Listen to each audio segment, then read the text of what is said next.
Print servers in federal environments create risk and unnecessary complexity. Every new printer, location, or policy adds strain to infrastructure that was never built for today's demands. FedRAMP High Authorized Printer Logic eliminates print servers with a secure cloud-native, zero-trust solution designed for federal IT.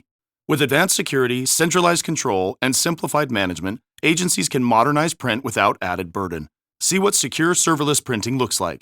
Visit Vasion.com to learn more. Federal Drive is presented by GEHA, Government Employees Health Association, proudly providing health and dental benefits to federal employees and their families. Visit GEHA.com. The years-long North Korean remote IT worker campaign has infiltrated hundreds of companies. Now the FBI has confirmed that at least one of those individuals was found working for a federal agency. Experts say the widening campaign points to an emerging gap in national security vetting. Federal News Network's Justin Doubleday joins me with more details. Justin, thanks for being here. Thanks for having me, Terry. What has the FBI confirmed about this incident? Well, the FBI has confirmed very little about this incident, but they have confirmed that one of these guys was found working for an unidentified federal agency at this point. And, it's interesting. The campaign has been notorious for essentially generating funds for the North Korean regime to fund their weapons programs and things like that. But this really shifts this a little bit more into a national security espionage type issue for sure. The North Korean remote IT worker campaign, it actually came up during a July 28th conference hosted by the Digital Government Institute in Washington, D.C. Todd Hemmen, the Deputy Assistant Director of the FBI's Cyber Capabilities Branch, was asked whether this threat had impacted government. Without getting into ongoing investigations, we identified just this past week a DPRK remote IT worker that was working for the federal government. We're still kind of unpacking that recent case. It's actually a little bit baffling to me, not understanding this particular agency's process. But the short answer is yes. We are seeing remote IT workers, not just in private sector, although vastly higher proportion in the private sector, but we're also seeing this impact the government to a degree. Wow. Do we know any more about which agency was impacted or any other details about what this might have been related to? At this point, no. The FBI declined to comment further on the story, so we don't know what agency was impacted, how long the intrusion lasted, and whether any sensitive data was stolen or anything along those lines. It's highly likely Hemmen was referring to a remote IT employee doing contract work on behalf of an agency rather than an actual federal employee who was somehow a remote IT worker in North Korea. But such a case, as far as a contractor goes, wouldn't be unprecedented.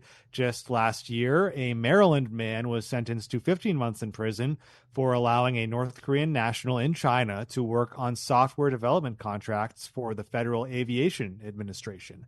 And the press release announcing that sentencing pointed to how this man had gained work with at least 13 U.S. companies, and several of those companies had contracted his services to U.S. government agencies in addition to the FAA. So there's been this ongoing investigation. We know that other agencies were wrapped up in this in addition to the FAA. What we don't know is how, what those other agencies, who they are, how deep this goes.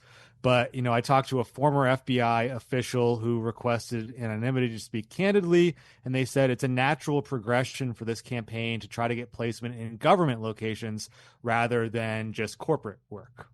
Justin, how long has this been going on? Why don't we hear more about it? And is it just North Korea, or are there other countries involved here?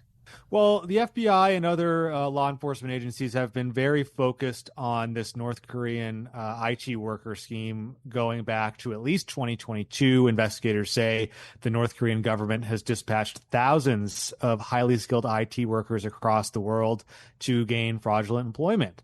And the campaign is believed to have placed workers in hundreds of companies, including Fortune 500 companies in the United States. The United Nations has estimated it's generated between $250 million and $600 million annually for North Korea. And the way it works is these North Korean workers use access to company networks to steal sensitive and proprietary data, as well as sensitive IT credentials. They often are skilled in key technology areas like software, and they use forged and stolen identities, as well as third-party collaborators, oftentimes in the United States, to set up legitimate addresses and laptop farms that allow them to then VPN into the corporate networks. Artificial intelligence is also helping make this campaign more successful through increasingly realistic deepfakes, as well as AI translation tools and the ability to do quick research using AI to be a better worker. So all that has kind of been happening over the last 4 years and really building and building. Is there any guidance out now from the FBI or Homeland Security or whoever might be the right organization for government agencies and contractors to take action now to preclude this kind of incident in the future?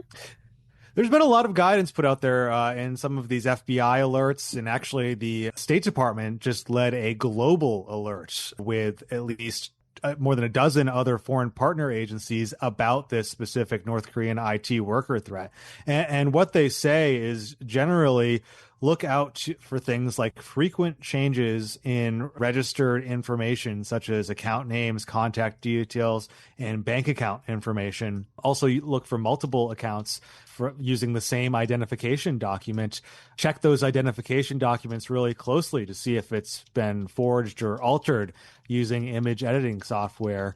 And then in the hiring process, there might be discrepancies that appear in video conference meetings. They might refuse to participate in video conference meetings and only want to do audio. And then they also might offer to work for rates lower than the general market rate. So if it sounds like it's too good of a deal to be true, it just might be as far as that skilled remote IT worker.